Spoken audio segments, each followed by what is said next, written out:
Minister Narendra Modi addressed the Maritime Leaders Conclave and chaired the Global Maritime CEO Forum during India Maritime Week 2025 in Mumbai, highlighting the country's transformation into a global maritime powerhouse. He said, देवी और सज्जनों, साथियों, मैं आप सभी का global maritime leaders conclave में अभिनंदन करता हूं। साल 2016 में मुंबई में ही इस आयोजन की शुरुआत हुई थी और ये हम सभी के लिए खुशी की बात है कि आज ये समिट एक ग्लोबल इवेंट बन गई है।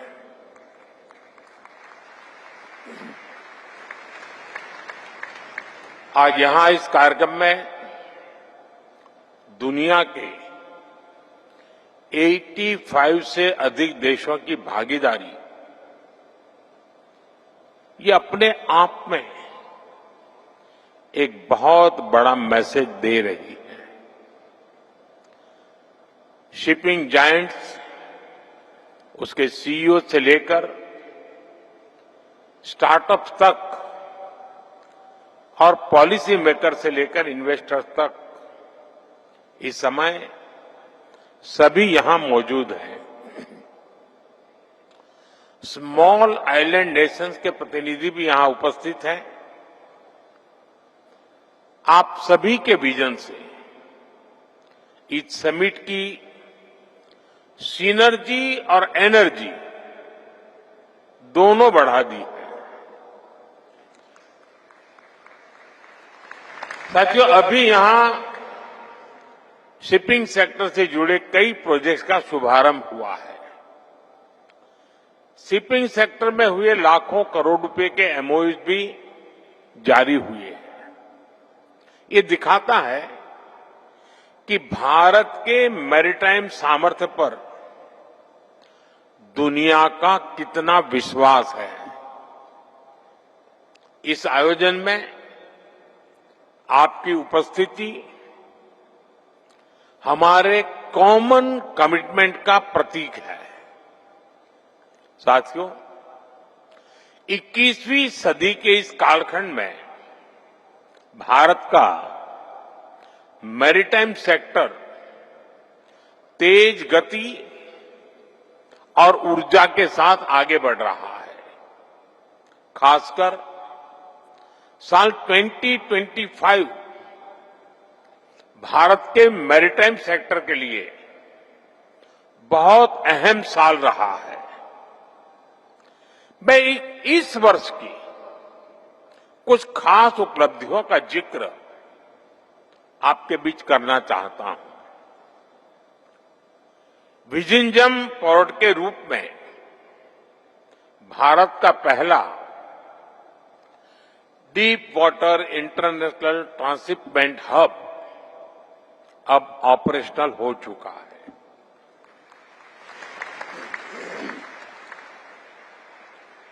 कुछ समय पहले ही दुनिया का सबसे बड़ा कंटेनर वेसल वहां पहुंचा। ये हर भारतीय के लिए गर्व का क्षण था।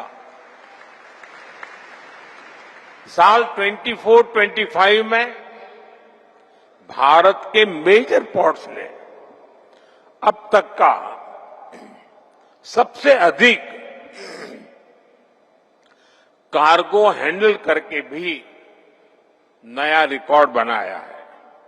इतना ही नहीं, पहली बार किसी इंडियन पोर्ट ने megawatt scale indigenous green hydrogen facility शुरू की है और ये उपलब्धि हमारे कांडला पोर्ट ने हासिल की है। एक और बड़ा काम हुआ है जेएनपीटी में। जेएनपीटी में Bharat Mumbai container terminal phase 2 भी शुरू हो गया है। इससे इस टर्मिनल की हैंडलिंग कैपेसिटी दोगुनी हो गई है और ये भारत का सबसे बड़ा कंटेनर पोर्ट बन गया है। ये भारत के पोर्ट इंफ्रास्ट्रक्चर में सबसे बड़े एफडीआई की वजह से संभव हुआ है। इसके लिए मैं आज सिंगापुर के अपने साथियों का भी विशेष आभार व्यक्त करता हूं। साथियों, इस साल भारत के मैरीटाइम सेक्टर में नेक्स्ट जनरेशन रिफॉर्म्स के लिए भी बड़े कदम उठाए हैं।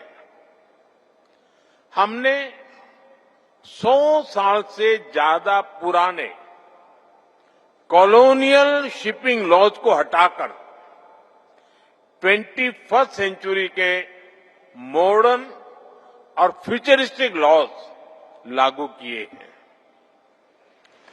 ये नए कानून स्टेट मैरीटाइम बोर्ड्स को एम्पावर करते हैं, सेफ्टी और सस्टेनेबिलिटी को बल देते हैं और साथ ही पोर्ट मैनेजमेंट में डिजिटलाइजेशन का भी विस्तार करते हैं।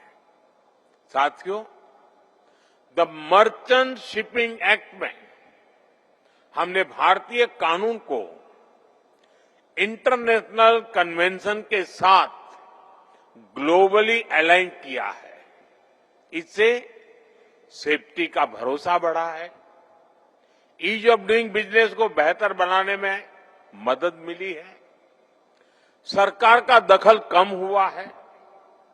मुझे विश्वास है इन प्रयासों से आपका, हमारे इन्वेस्टर्स का कॉन्फिडेंस भी और अधिक बढ़ेगा। साथियों, द कोस्टल शिपिंग एक्ट को इस तरह तैयार किया गया है कि ट्रेड और आसान हो सके।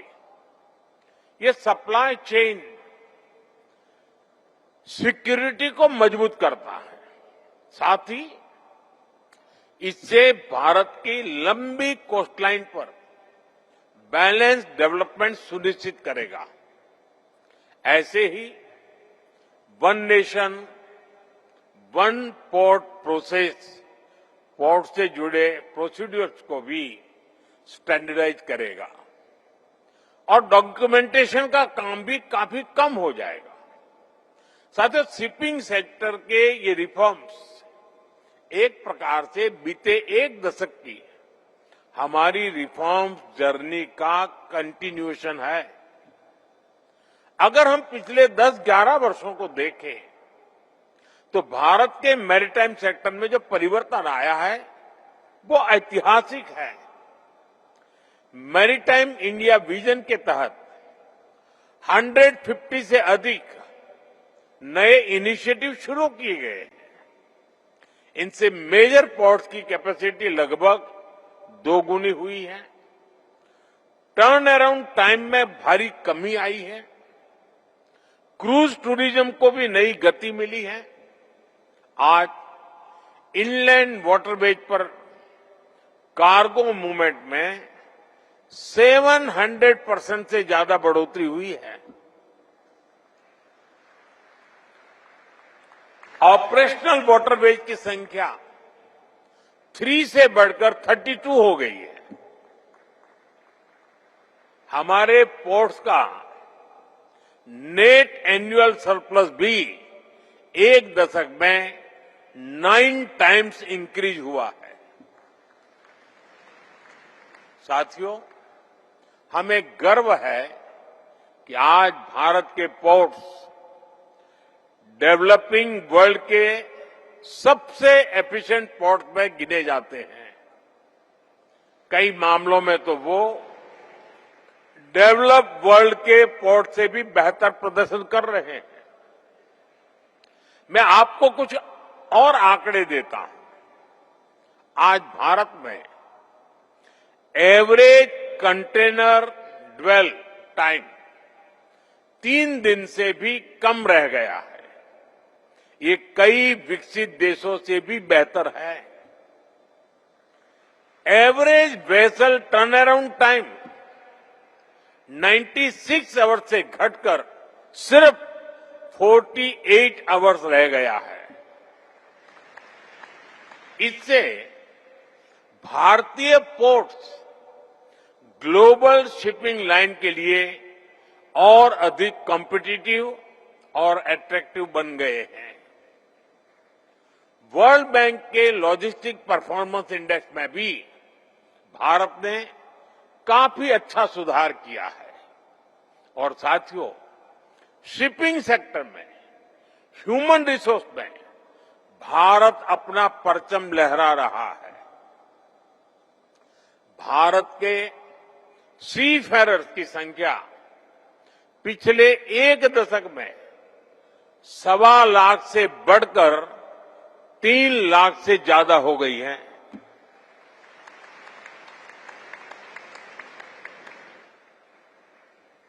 आप दुनिया के किसी भी समुद्री तट पर जाएंगे तो कोई न कोई शिप होगा जहां कोई न कोई भारतीय सीफेरर आपको मिलेगा। आज भारत सीफेरर की संख्या में के मामले में दुनिया के टॉप 3 देशों में आ चुका है। साथियों, 21वीं सदी का 1/4 हिस्सा बीत चुका है। इस सदी के अगले 25 साल और भी अहम है। इसलिए हमारा फोकस ब्लू इकोनॉमी पर है, सस्टेनेबल कोस्टल डेवलपमेंट पर है। हम ग्रीन लॉजिस्टिक्स, पोर्ट कनेक्टिविटी और कोस्टल इंडस्ट्रियल क्लस्टर पर बहुत जोर दे रहे हैं। साथियों, शिप बिल्डिंग भी आज के भारत की टॉप प्रायोरिटी में है। एक समय था जब भारत दुनिया के शिप बिल्डिंग का बहुत बड़ा सेंटर था। यहां से अजंता केव्स बहुत दूर नहीं है। वहां आपको 6th सेंचुरी का एक चित्र दिखेगा। इसमें एक 3 मास्टेड शिप का डिजाइन आपको मिलेगा। आप कल्पना कर सकते हैं 6th सेंचुरी के चित्र में 3 मास्टेड शिप का डिजाइन, और ये डिजाइन इसके सदियों बाद दूसरे देशों ने इस्तेमाल करना शुरू किया। सदियों का फासला था। साथियों, भारत में बने शिप ग्लोबल ट्रेड का अहम हिस्सा हुआ करते थे। फिर हम शिप ब्रेकिंग के क्षेत्र में आगे बढ़े।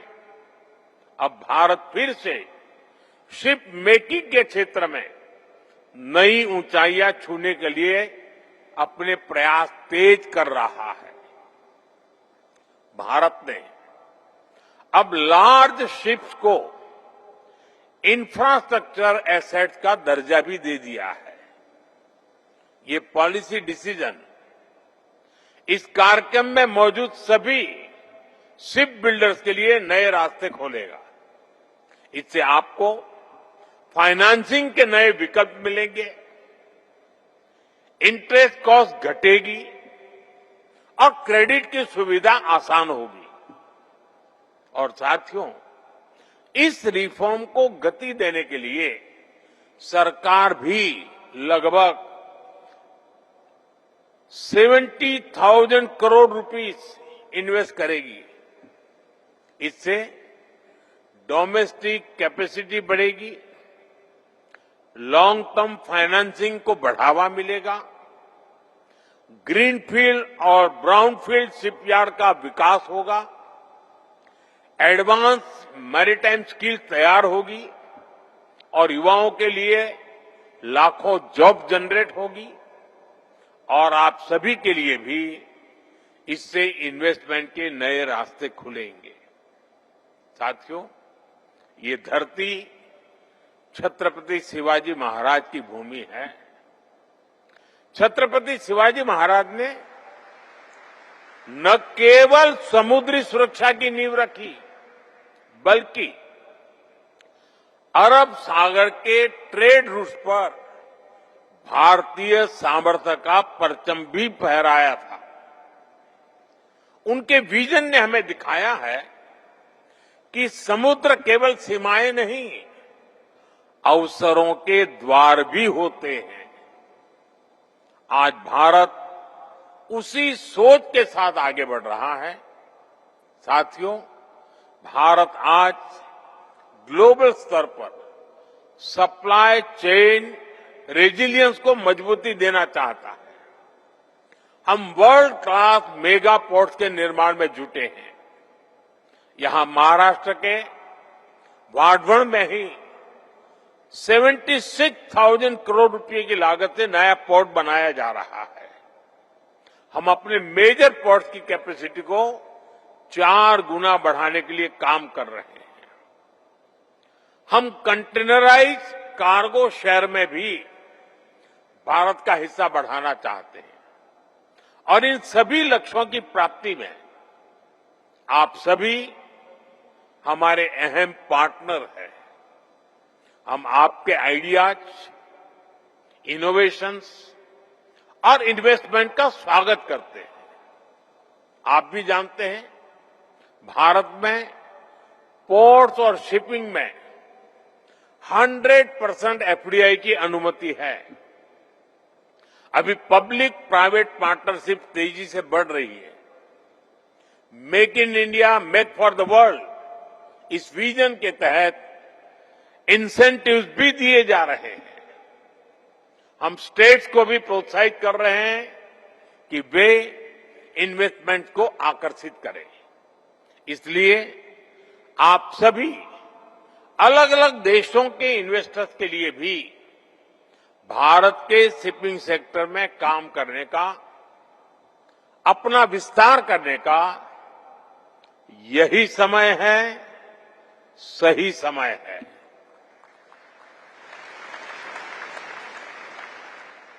फ्रेंड्स, भारत की एक और विशेषता है हमारी वाइब्रेंट डेमोक्रेसी और reliability. When the global seas are rough, the world looks for a steady lighthouse. और भारत ऐसे लाइट हाउस की भूमिका को बहुत मजबूती से निभा सकता है। ग्लोबल टेंशन्स, ट्रेड डिसरप्शंस और शिफ्टिंग सप्लाई चेन्स के बीच भारत स्ट्रेटेजिक ऑटोनॉमी, पीस और इंक्लूसिव ग्रोथ का प्रतीक है। हमारे मैरीटाइम और ट्रेड इनिशिएटिव्स इसी बड़े विजन का हिस्सा है। इसका एक उदाहरण है India middle east Europe economic corridor. ये ट्रेड रूट्स को फिर से डिफाइन करेगा। ये क्लीन एनर्जी और स्मार्ट लॉजिस्टिक्स को बढ़ावा देगा। साथियों, आज हमारा फोकस इंक्लूसिव मैरीटाइम डेवलपमेंट पर भी है। ये तभी संभव है जब स्मॉल आइलैंड डेवलपिंग स्टेट्स और लीस्ट डेवलप्ड कंट्रीज को टेक्नोलॉजी, ट्रेनिंग और इंफ्रास्ट्रक्चर के माध्यम से सशक्त बनाया जाए। Climate change, supply chain disruption, economic uncertainty और मैरीटाइम सिक्योरिटी, हमें मिलकर इन सभी का सामना करना होगा। साथियों, आइए हम सब साथ मिलकर पीस, प्रोग्रेस, प्रॉस्पेरिटी को और तेजी से आगे बढ़ाएं। एक सस्टेनेबल फ्यूचर का निर्माण करें। एक बार फिर आप सभी का इस समिट का हिस्सा बनने के लिए अभिनंदन। आप सबको बहुत बहुत शुभकामनाएं। Thank you.